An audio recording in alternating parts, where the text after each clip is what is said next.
यहाँ भक्त की कथा है। गीता के परम प्रचारक, गीता प्रेस के संस्थापक जयदयाल जी गोविंदका के विषय में ये पुस्तक है। सेठ जी मना करते थे,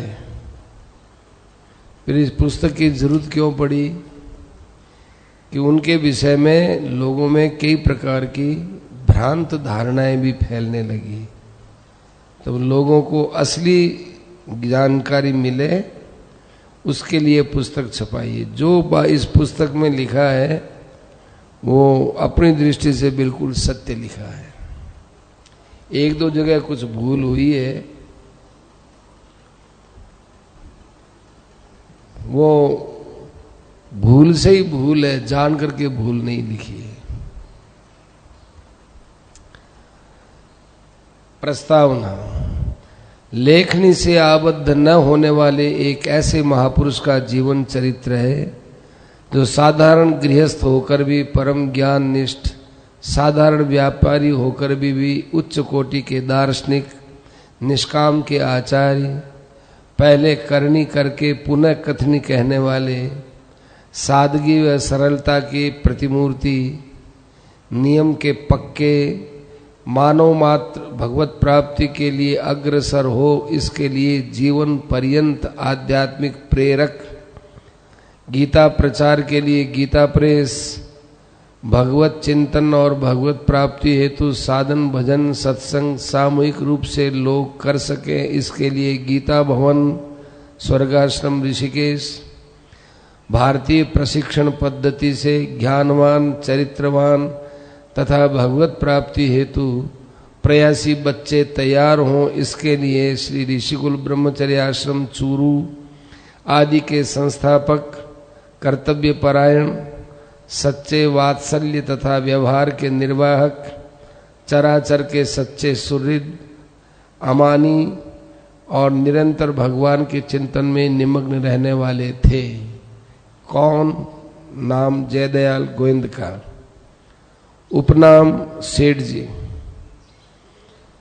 आविर्भाव अर्थात जन्म कब हुआ? अधिक ज्येष्ठ कृष्णा षष्ठी बृहस्पतिवार, विक्रम संवत 1942, दिनांक 4 जून सन 1885। महाप्रयाण वैशाख वदी दूज शनिवार, विक्रम संवत 2022, दिनांक 17 अप्रैल 1965। पिता खूबचंद जी गोविंद का, माता श्रीमती श्योबाई, जन्मस्थान चूरू राजस्थान। प्रसिद्धि का कारण, क्यों प्रसिद्ध वे? आध्यात्मिक प्रेरक, निष्काम भक्ति के प्रतिमूर्ति एवं गीता प्रेस, गीता भवन व गोविंद भवन आदि के संस्थापक। कार्यक्षेत्र। सेठ जी का जन्म एक व्यापारिक घर में हुआ था। सेठ जी व्यापारिक कार्य से जहां जाते थे रहते थे, वहीं उनका कार्यक्षेत्र हो जाता था। जन्म स्थान चूरू, व्यापार स्थल सर्वप्रथम चूरू ही था, उसके बाद सीतामढ़ी, चक्रधरपुर एवं उसके बाद बांकुड़ा रहा। कार्य की दृष्टि से कोलकाता, गोरखपुर और स्वर्गाश्रम ऋषिकेश इत्यादि प्रमुख स्थल थे। इसके अतिरिक्त सेठ जी ने भगवान भजनाश्रम वृंदावन एवं नवद्वीप का कार्य भी संभाला था। प्रणीत साहित्य। सेठ जी की परम प्रिय पुस्तक गीता तत्ववेचनी है। इसके अतिरिक्त उनके द्वारा लिखित एवं उनके प्रवचनों के आधार पर प्रकाशित 115 पुस्तकें हैं। स्वामी राम सुखदास जी महाराज सेठ जी के द्वारा लिखित ध्यानावस्था में प्रभु से वार्तालाप एवं प्रेम भक्ति प्रकाश नामक पुस्तकों को प्रासादिक ग्रंथ बताया करते थे। वे कहा करते थे, जैसे श्रीमद् भगवद गीता, रामचरितमानस पाठक पर स्वयं कृपा करते हैं, वही स्थिति इन पुस्तकों की है। इसके अतिरिक्त संक्षिप्त महाभारत एवं अन्य कई पुराणों का संक्षिप्त रूप में प्रकाशन सेठ जी के संपादन में किया गया। गीता के 12वें अध्याय के श्लोक 1 से 8 तक के भावों पर उनकी गजल गीता नामक ये कविता है। रात्रि में सोते समय इसका पाठ करने से विशेष लाभ होगा, वे ऐसा बताया करते थे। गजल गीता। प्रथमई गुरु को शीस नवाऊं, हरि चरणों में ध्यान लगाऊं, गजल सुनाऊं अद्भुत यार, धारण से हो बेड़ा पार। अर्जुन कहे सुनो भगवाना, अपने रूप बताए नाना, उनका मैं कछु भेदन जाना, कृपा कर फिर कहो सुजाना। जो कोई तुमको नित्य ध्यावे, भक्ति भाव से चित्त लगावे, रात दिवस तुम्हारे गुण गावे, तुमसे दूजा मन नहीं भावे। तुम्हारा नाम जपे दिन रात, और करे नहीं दूजी बात। दूजा निराकार को ध्यावे, अक्षर अलख अनादि बतावे। दोनों ध्यान लगाने वाला, उनमें गुण उत्तम नंदलाला। अर्जुन से बोले भगवान, सुन प्यारे कछु देकर ध्यान। मेरा नाम जपे जपवावे, नेत्रों में प्रेम आश्रु बछावे। मुझ बिन और कछु नहीं चावे, रात दिवस मेरा गुण गावे। सुनकर मेरा नामोच्चार, उठे रोम तन बारंबार। जिनका क्षण टूटे नहीं तार, उनकी श्रद्धा अटल अपार। मुझ में जुड़कर ध्यान लगावे, ध्यान समय विह्वल होए जावे। कंठ रुके बोला नहीं जावे, मन बुद्धि मेरे माहि समावे। लज्जा भयरु बिसारे मान, अपना रहे न तन का ज्ञान। ऐसे जो मन ध्यान लगावे, सो योगिन में श्रेष्ठ कहावे।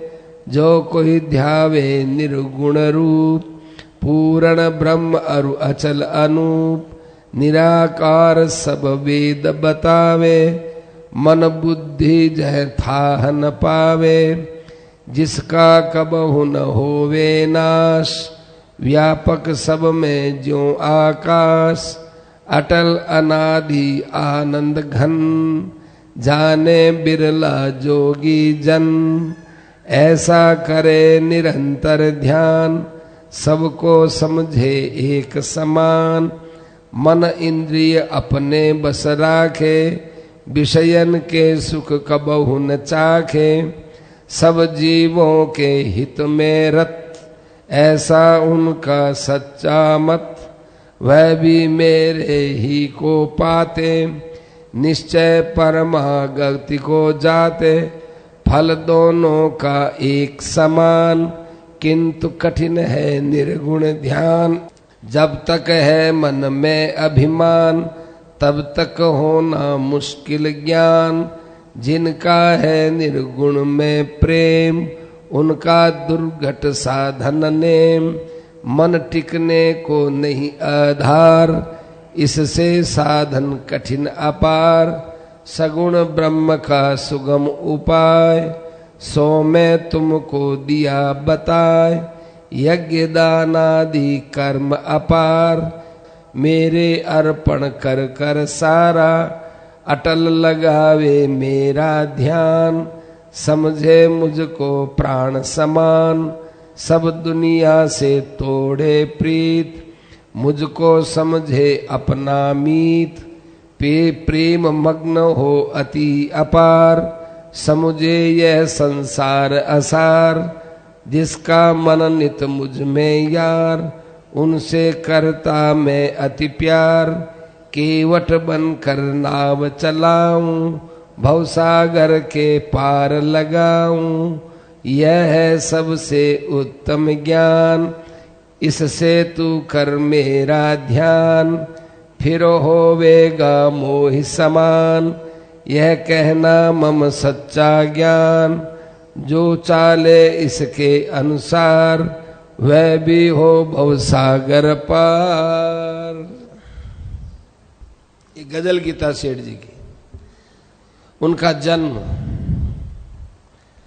जो व्यक्ति मानव मात्र को जन्म मृत्यु के महान दुख से बचाने के लिए पृथ्वी पर आ रहा हो, वह अपने माता को कष्ट कैसे दे सकता था।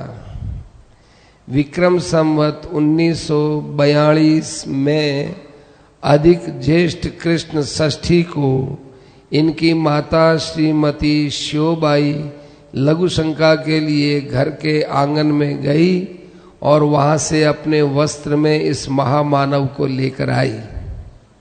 होनहार वीरवान के होत चीकने पात के अनुसार अवस्था के साथ ही साथ इनके कार्य विलक्षण दिखाई देने लगे।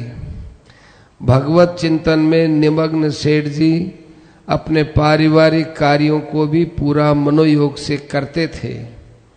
तत्कालीन प्रथानुसार इनका विवाह भी लगभग 13 वर्ष की अवस्था में हो गया। सांसारिक कार्य तो इनके 5 भौतिक शरीर से हो रहा था, लेकिन मन तो उस जगत नियंता की छवि को निहारता रहता था। इनके पिताजी आर्य समाज से प्रभावित थे, इसलिए उन्होंने सेठ जी को सत्यार्थ प्रकाश पढ़ने की प्रेरणा दी। सेठ जी को सत्यार्थ प्रकाश की युक्तियां जची नहीं। वे सनातन धर्म को ही अपना धर्म मानते थे और बचपन में ही घर के पास स्थित शिव मंदिर में बैठकर योग वासिष्ठ इत्यादि का अध्ययन किया करते थे। अपनी कुशाग्र बुद्धि को उन्होंने सद्ग्रंथों के अध्ययन में लगाया। कार्य पर अग्रसर सेठ जी परम ज्ञानी व तपस्वी थे। हमारी धारणा में वे मानव कल्याण के लिए भगवान द्वारा भेजे गए थे। सेठ जी के जन्म स्थान चूरू में एक दिन नाथ संप्रदाय के एक विरक्त संत श्री मंगलनाथ जी महाराज पधारे। उस समय सेठ जी की आयु लगभग 14 बरस थी। उनको देखकर सेठ जी को लगा कि ये ज्ञान वैराग्य त्याग के साक्षात मूर्ति हैं, मुझे भी ऐसा ही बनना है। इनके सत्संग के बाद सेठ जी ने भगवत प्राप्ति हेतु अपनी कठिन साधना प्रारंभ कर दी। साधना के साथ ही साथ सद्ग्रंथों का अध्ययन करना और शास्त्र वचनों को हृदयंगम करना जारी रहा। भगवत प्राप्ति के साधन शास्त्रों में अनेकों बताए गए हैं, लेकिन वे कुछ कठिन दिखाई देते हैं। उन्हीं शास्त्रों का गहन अध्ययन करने पर सेठ जी को लगा कि मानव मात्र भगवत प्राप्ति सहज में कर सकता है, इसमें कोई बाधा नहीं है। वह चाहे पढ़ा हो या बिना पढ़ा हो, स्त्री हो या पुरुष हो, सभी भाई बहन कर सकते हैं। फिर तो सेठ जी को एक ही लगन लग गई कि संसार के आवागमन रूपी दावाग्नि से मानव मात्र को कैसे बचाया जाए। सांसारिक अनित्य सुख का त्याग करा के सभी भाई बहनों को किस तरह से भगवत प्राप्ति के लिए प्रेरित किया जाए, इस विशेष कार्य पर वह अग्रसर हो गए थे। श्रद्धेय स्वामी श्री राम सुखदास जी महाराज ने आपको श्रेष्ठ शब्द का अपभ्रंश सेठ जी नाम से संबोधन प्रारंभ कर दिया। तब से आपको सेठ जी के नाम से कहा जाने लगा। पहले सेठ जी नहीं बोलते थे, पहले आप जी बोलते थे, आप जी। स्वामी जी महाराज ने उनको श्रेष्ठ से सेठ जी कह दिया। आपको लगभग 22 वर्ष की आयु में तत्व की प्राप्ति हुई। तत्व प्राप्ति का मतलब भगवत दर्शन हुआ।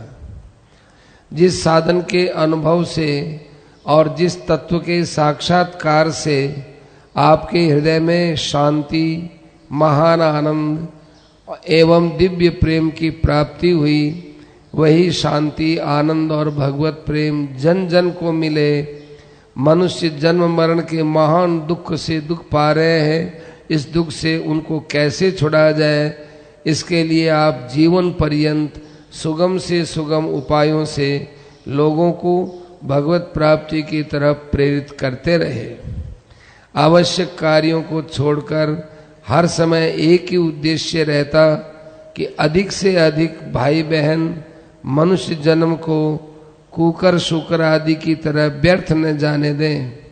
जो जिस अवस्था, जाति, व्यवसाय आदि में है, वो वहीं रहकर अविलंब भगवत प्राप्ति हेतु कटिबद्ध हो जाए। साधन का अनोखा रूप। सेठ जी के साधन का तरीका निराला था। उन्होंने भगवान के विभिन्न रूपों में अपने लिए एक एक साधन चुन लिया था। वे प्रायः चतुर्भुज भगवान विष्णु का ध्यान करते थे, क्योंकि भगवान राम एवं कृष्ण का नर रूप होने के कारण कहीं दूसरे रूप में भी भगवान का भ्रम हो सकता है, किंतु भगवान विष्णु का चतुर्भुज रूप होने के कारण उसमें भ्रम की संभावना नहीं रहती। इसलिए उन्होंने ध्यान चतुर्भुज भगवान विष्णु को अपनाया और उन्होंने मर्यादा पुरुषोत्तम भगवान राम के आचरण अपनाए। भगवान कृष्ण के उपदेश भगवत गीता को अपनाया। इस प्रकार तिलक के रूप में उन्होंने भगवान शंकर का त्रिपुंड लिया, किंतु तिलक वे जल से किया करते थे।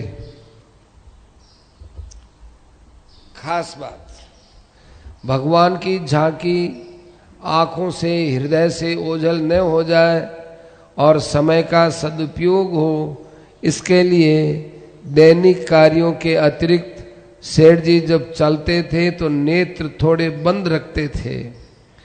किसी सहयोगी का सहारा लेकर चलते थे, इसलिए कि किसी से टकरा न जाए।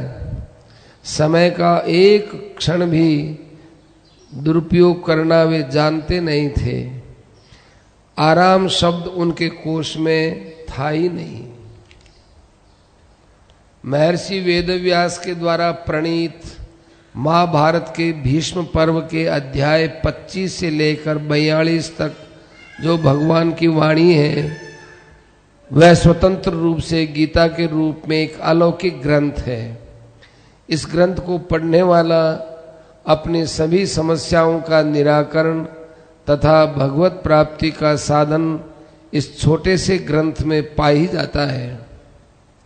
मात्र 700 श्लोक और अत्यंत सरल संस्कृत में लिखे हुए हैं। इन्हीं गीता जी का स्वाध्याय करते करते भगवत प्रेरणा से एक बार सेठ जी की दृष्टि गीता जी के 18वें अध्याय के 68 एवं 69 श्लोकों पर रुक गई। यह इमं परमं गुह्यं मद भक्तेष्वभिधास्यति भक्तिं मयि परां कृत्वा मामे वैश्यत्य संशय। जो पुरुष मुझ में परम प्रेम करके इस परम रहस्य युक्त गीता शास्त्र को मेरे भक्तों में कहेगा, वह मुझको ही प्राप्त होगा, इसमें कोई संदेह नहीं। न च तस्मान् मनुष्येषु कश्चिन् मे प्रियकृत्तमः भविता न च मे तस्माद् अन्यः प्रियतरो भुवि। उससे बढ़कर मेरा प्रिय कार्य करने वाला मनुष्यों में कोई भी नहीं है, तथा पृथ्वी भर में उससे बढ़कर मेरा प्रिय दूसरा कोई भविष्य में होगा भी नहीं।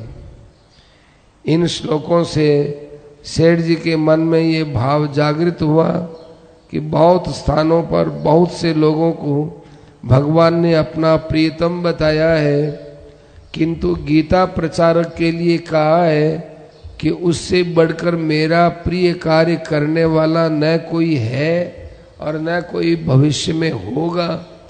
भविष्य में भी उससे बढ़कर मेरा प्रिय नहीं होगा, ऐसी बात कहीं अन्यत्र नहीं मिली। अतः भगवान की प्रसन्नता प्राप्त करने के लिए गीता प्रचार से उत्तम कोई कार्य नहीं है। इन श्लोकों ने उनके मन पर ऐसा प्रभाव डाला कि उनका संपूर्ण जीवन ही गीता प्रचार के लिए अर्पित हो गया।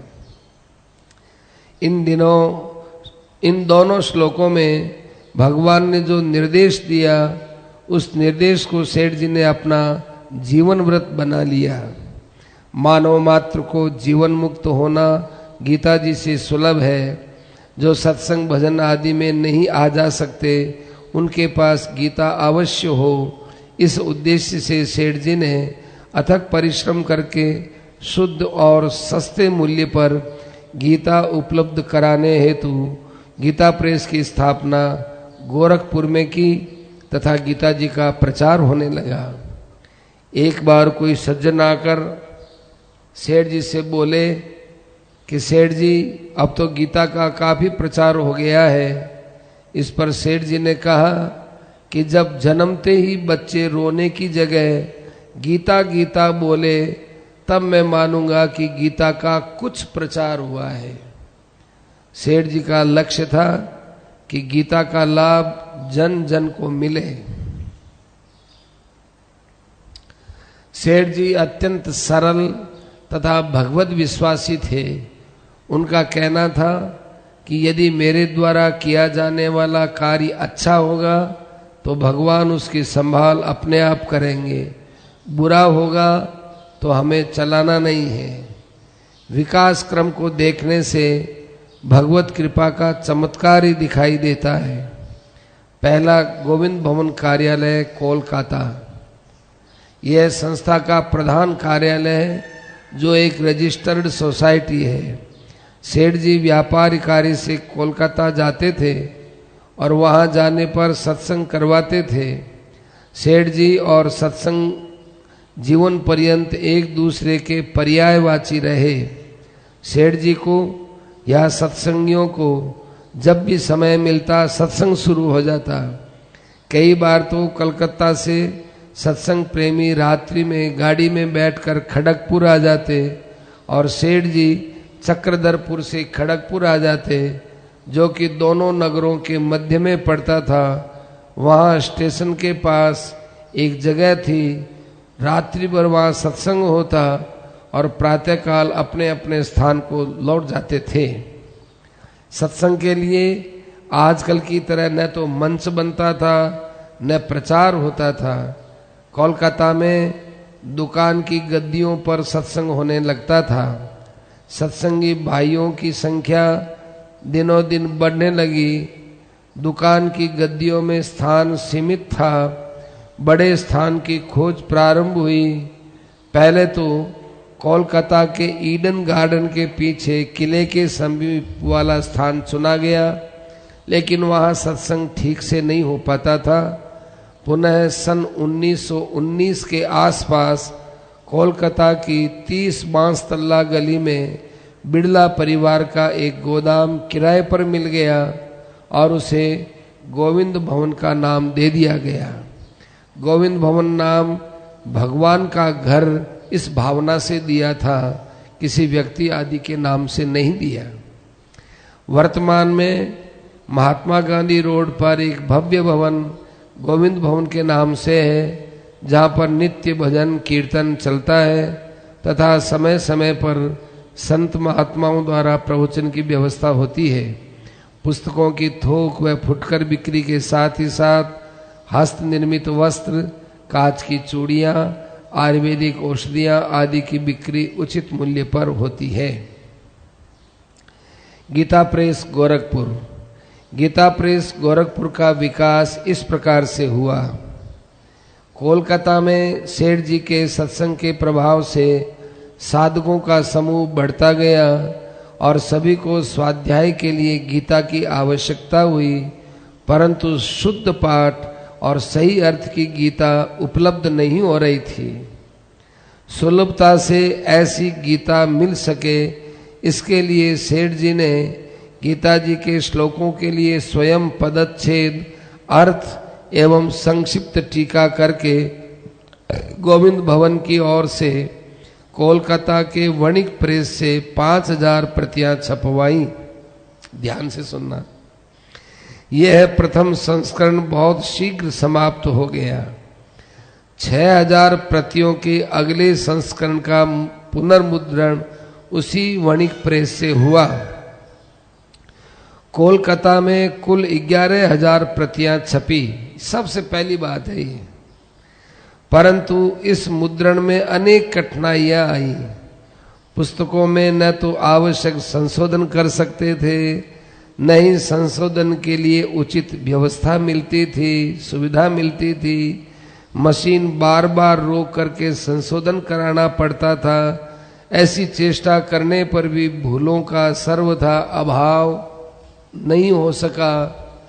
तब प्रेस के मालिक, जो स्वयं सेठ जी के सत्संगी थे, उन्होंने सेठ जी से कहा, सेठ जी, किसी व्यापारी के लिए इस प्रकार मशीन को बार बार रोक कर सुधार करना अनुकूल नहीं पड़ता है। आप जैसी शुद्ध पुस्तक चाहते हो वैसी अपने निजी प्रेस में ही छपना संभव हो सकता है। सेठ जी कहा करते थे कि हमारी पुस्तकों में गीता जी में भूल छोड़ना, छुरी लेकर घाव करना है तथा उनमें सुधार करना, घाव पर मरहम पट्टी करना है। जो हमारा प्रेमी हो उसे पुस्तकों में अशुद्धि सुधार करने की भरसक चेष्टा करनी चाहिए। सेठ जी ने विचार किया था कि अपना एक प्रेस अलग होना चाहिए जिससे शुद्ध पाठ और सही अर्थ की गीता प्रेमियों को प्राप्त हो सके। अब प्रश्न ये था कि प्रेस कहाँ पर खोला जाए। तो गोरखपुर के 2 कर्मठ सज्जन घनश्याम दास जी जालान तथा महावीर प्रसाद जी पौद्दार ने गोरखपुर में प्रेस खोलने का सुझाव इस प्रस्ताव के साथ दिया कि वे दोनों गोरखपुर में ही रहते हैं, प्रेस का काम दोनों मिलकर संभाल लेंगे। दोनों व्यक्तियों की सेठ जी में श्रद्धा थी और दोनों व्यक्ति भजन साधन में लगे हुए थे।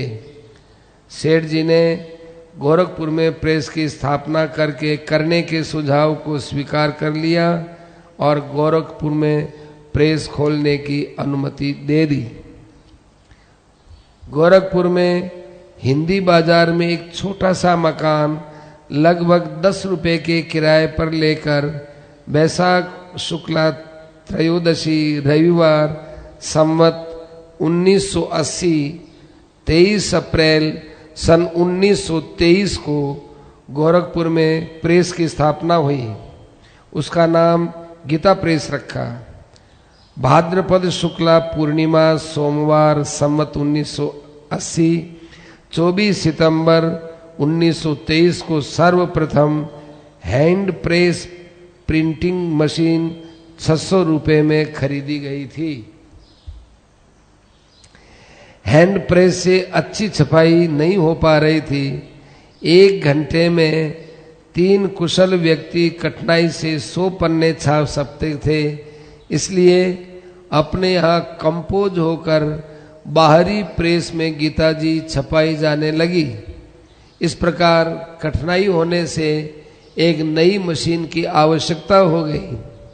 22 अक्टूबर 1923 आश्विन शुक्ला 13 सोमवार संवत 1980 को एक ट्रेडिल मशीन 2000 रुपए में खरीदी गई। किराए के मकान में ये मशीन भी बैठा दी गई।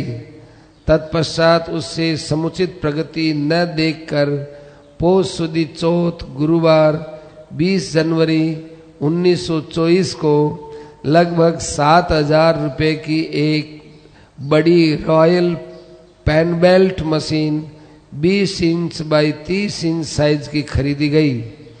कंपोजिंग विभाग का विस्तार किया गया।